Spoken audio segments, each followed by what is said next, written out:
युद्ध भूमि में जाने से पूर्व मैं आपको अपनी भुजाओं में लेकर आलिंगन करना चाहता हूं।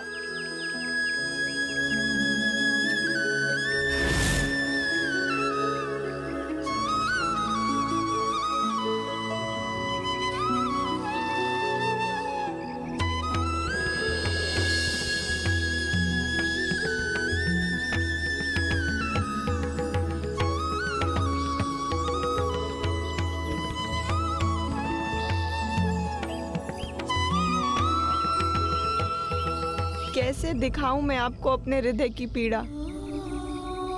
एक भीषण झंझावात है, हर क्षण झंझोड़ रहा है मुझे। ये आलिंगन प्रतीत हो रहा है जैसे वर्षों पूर्व का समय लौट आया हो। हे विधाता, ये समय यहीं रुक जाए, मैं आपके हृदय के सदैव समीप रहूं। मंदोदरी, आज तो मुझे भी ऐसा प्रतीत हो रहा है कि तुम ऐसे ही हृदय से लगाए रखो। एक नवीन ऊर्जा का संचार हो रहा है तुम्हारे इस आलिंगन से। तो लगाए रखिए मुझे हृदय से, मत जाइए रणभूमि में। लौटा दीजिए सीता को, लौटा दीजिए सीता को, लौटा दीजिए सीता को।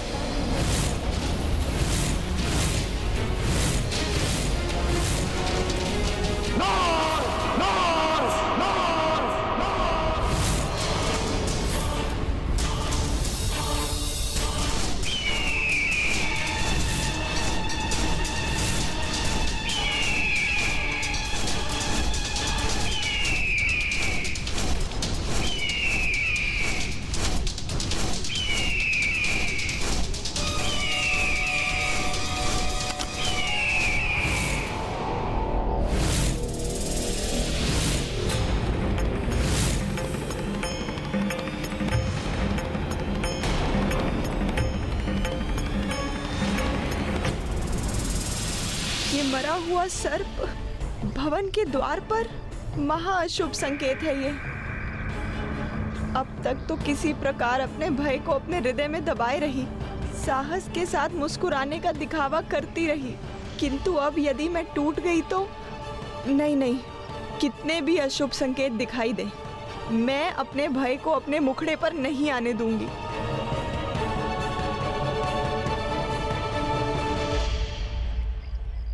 मंदोदरी, आपको आभास भी नहीं होगा कि आपके इस स्मित हास ने, आपके मुझ पर विश्वास ने मेरे भीतर कितनी बड़ी शक्ति और आशा का संचार किया। आप देखना, कुछ नहीं होगा आपके रावण को। विजयी होकर लौटेगा वो आपके पास, लौटेगा वो आपके पास, लौटेगा वो आपके पास, लौटेगा वो आपके पास। हाँ स्वामी, पतिव्रत धर्म में बहुत शक्ति होती है। मेरा पतिव्रत धर्म हर क्षण आपकी रक्षा करेगा। आप निश्चिंत होकर जाइए रणभूमि में।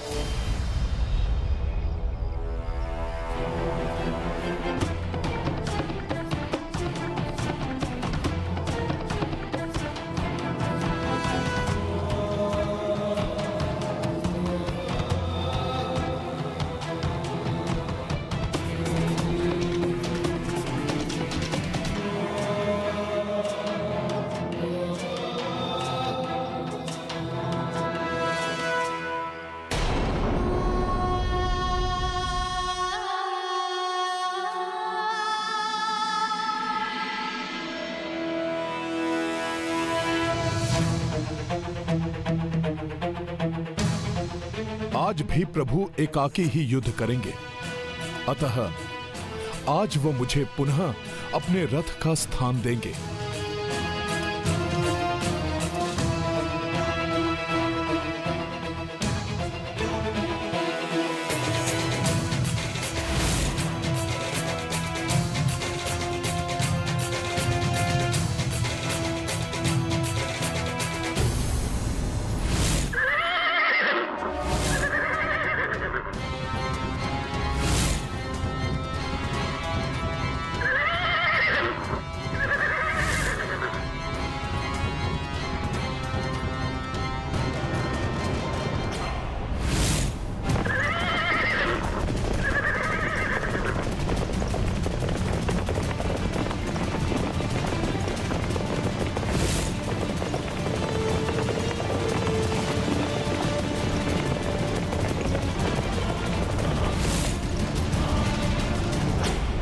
ये मृत सर्प का महा अपशकुन, और ऊपर से मैं स्वामी को शुभकारी दही शर्करा भी नहीं खिला सकी।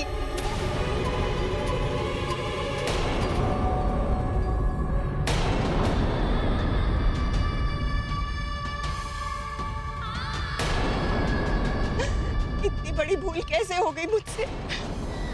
अपने धर्म से कैसे चूक गई मैं?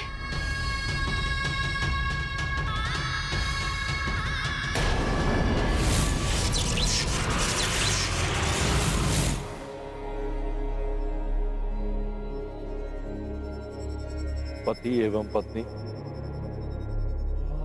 एक दूसरे के अर्धांग कहे जाते हैं। दोनों को एक दूसरे के सानिध्य में ही सुख एवं शांति मिलती है। पत्नी का धर्म है कि पति की हर इच्छा का सम्मान करे, उसे सुख पहुंचाए, उसके दुख बांट ले। उसी प्रकार पति का भी धर्म है कि पत्नी की इच्छाओं का आदर करे, उसके दुख बांटकर उसे सुख पहुंचाए।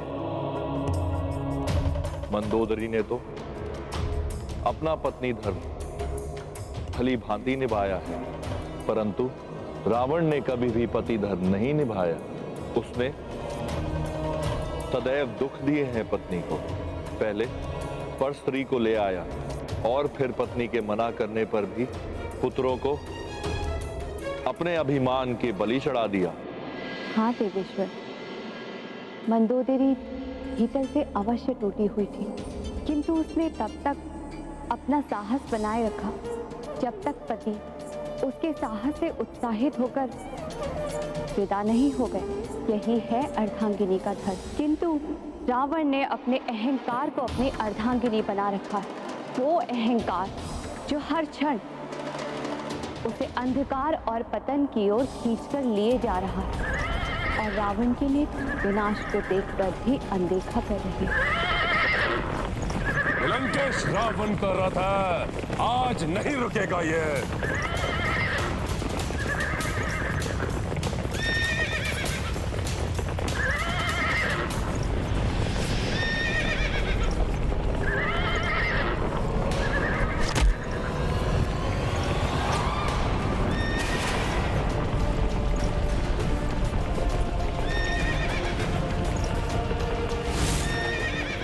एक वृद्ध को देखकर भी तुमने अपने रथ की गति कम नहीं की दुष्ट। इस वृद्ध की हाय लगेगी तुम्हें। आज के बाद तो इस रथ पर चढ़ने के योग्य ही नहीं बचेगा, नहीं बचेगा।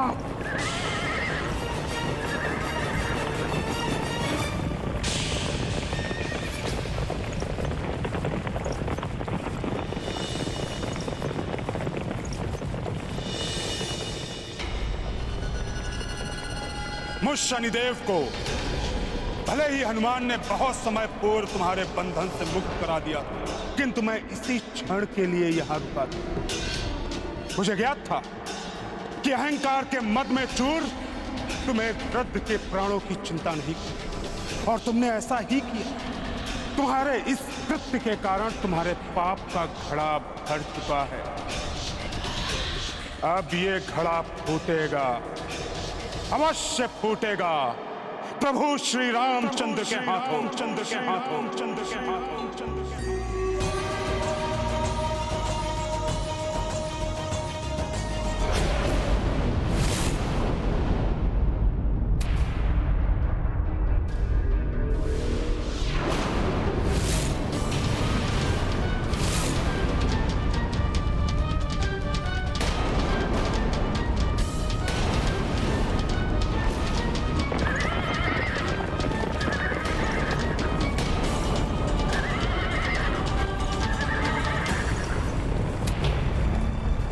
ये आकाश से कैसी ध्वनि आती हुई सुनाई दे रही है, जबकि रावण के रथ की गड़गड़ाहट तो लंका के द्वार से आ रही है। अवश्य ही आकाश से कोई आपदा आने वाली है।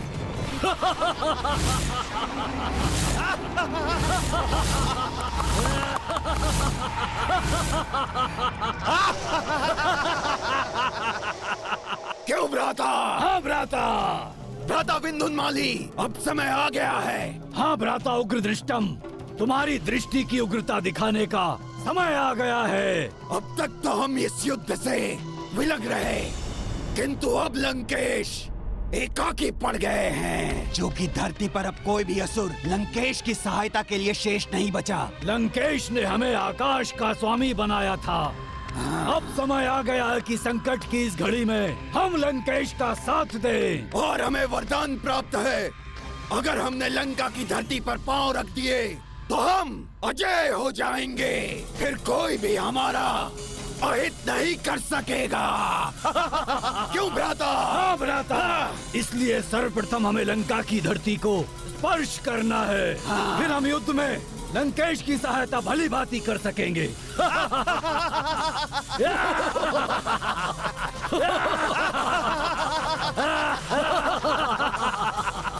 धरती पर उतरो और संहार करो इन वानरों और नर का। ऐसा ही होगा असुरराज। पहले उतरेंगे और फिर संहार करेंगे।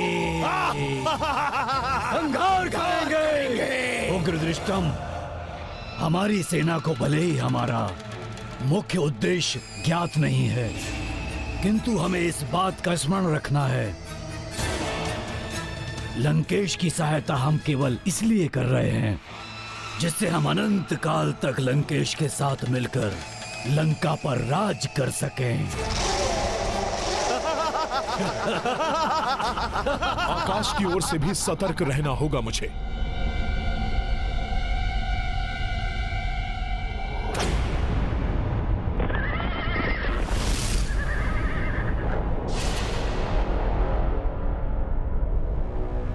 मुख्य द्वार।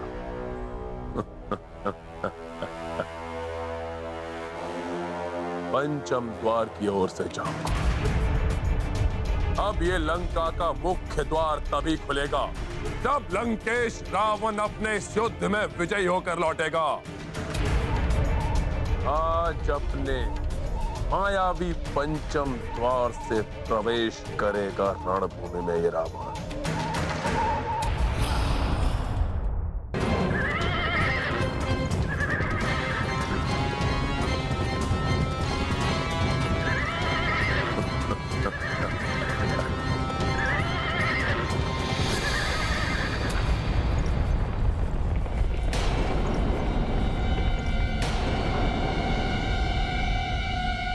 अकस्मात ये कैसी शांति छा गई?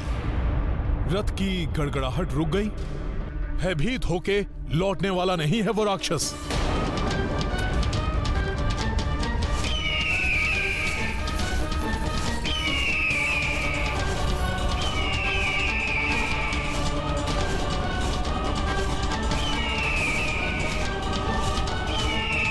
ये आकाश में होती हुई विचित्र सी हलचल, ये घिरता हुआ अंधकार और मंडराते हुए हिंसक पक्षी,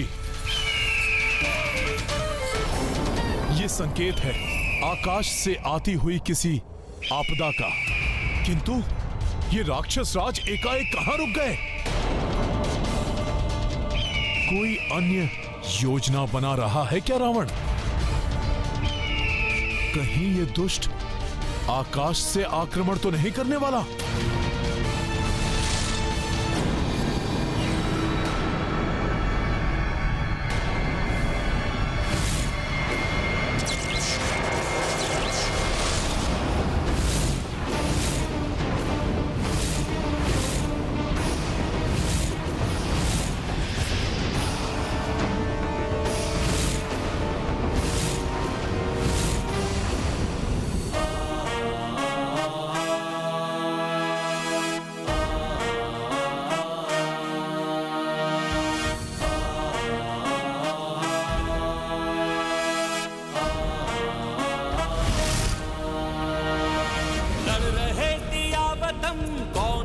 किसी से कम शक्तियां महान सब प्रयुक्त हैं।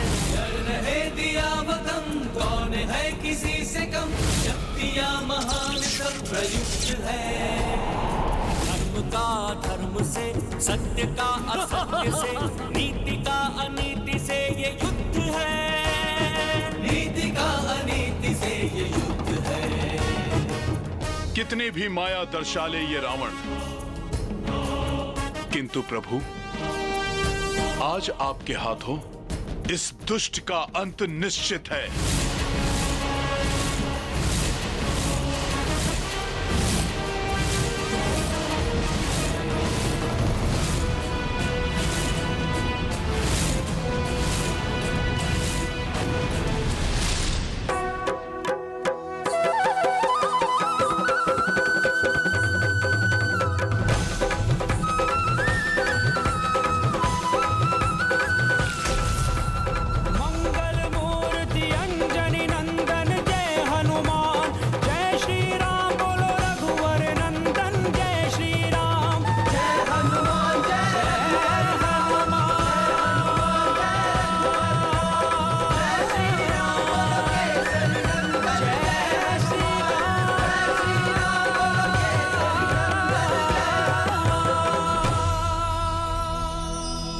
प्रभु श्री राम जय हनुमान, प्रभु श्री राम जय हनुमान। माया, एक रावण, वो भी 10 रूप में।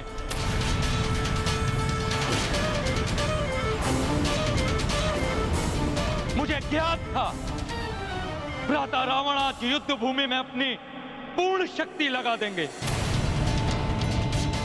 यूं भी कह सकते हैं कि आज 10 रावण के समान शक्ति वाले रावण से युद्ध होगा प्रभु श्री राम का।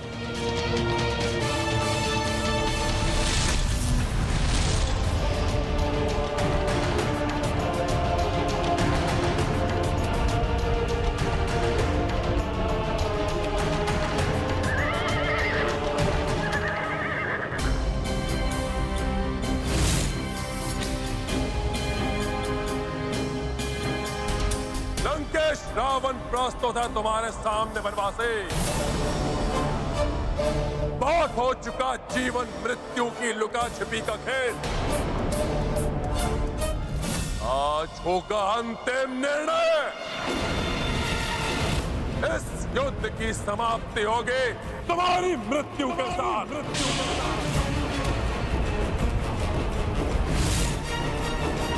रावण, अवश्य ही ये युद्ध आज समाप्त होगा। निर्णायक युद्ध होने वाला है आज, और निर्णय होगा धर्म की विजय का। मिटोगे तुम और तुम्हारा अधर्म का साम्राज्य।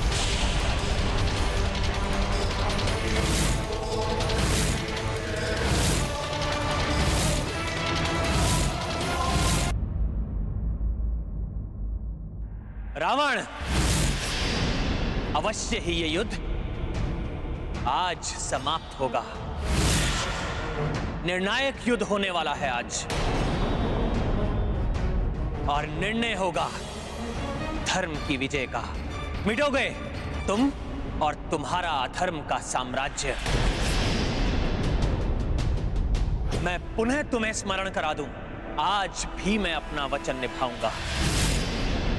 एकाकी युद्ध करूंगा तुमसे, और यदि मेरे और हनुमान के पांव तनिक भी पीछे हटे, मैं उसी समय अपनी पराजय स्वीकार कर लूंगा।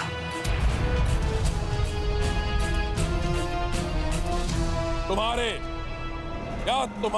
वानर के पग पीछे हटे या ना हटे वनवासी, परंतु रावण के रूप में तुम्हारी मृत्यु के पग अवश्य तुम्हारी ओर बढ़ चुके हैं वनवासी।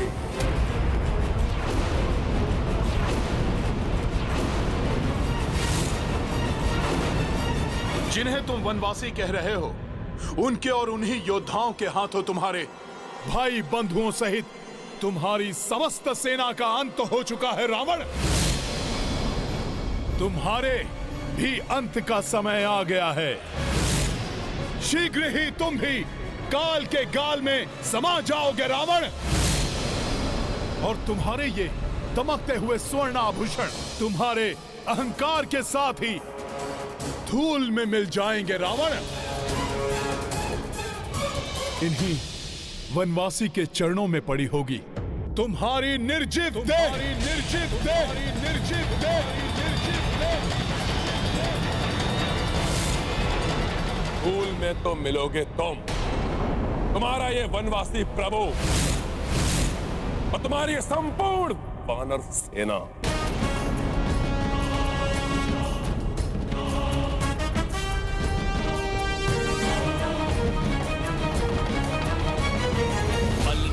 दिवस नहीं, मास या बरस नहीं, ये उदाहरण युगों का बन रहा, ये उदाहरण युगों का बन रहा।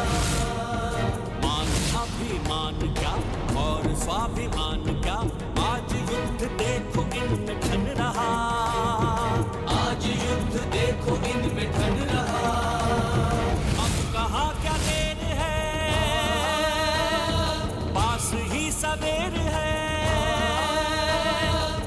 कहाँ क्या देर है, पास ही सवेर है, होने को तिमिर सारा लुप्त है। धर्म का धर्म से, सत्य का असत्य से, नीति का अनीति से ये युद्ध है, नीति का अनीति से ये युद्ध है। विद्युत अग्नियास्त्र उपस्थित हो। मैं इंद्रदेव का अस्त्र विद्युत अग्नि वर्षा की भांति विद्युत बाणों की वर्षा करके शत्रु को क्षण भर में समाप्त कर देता हूं मैं।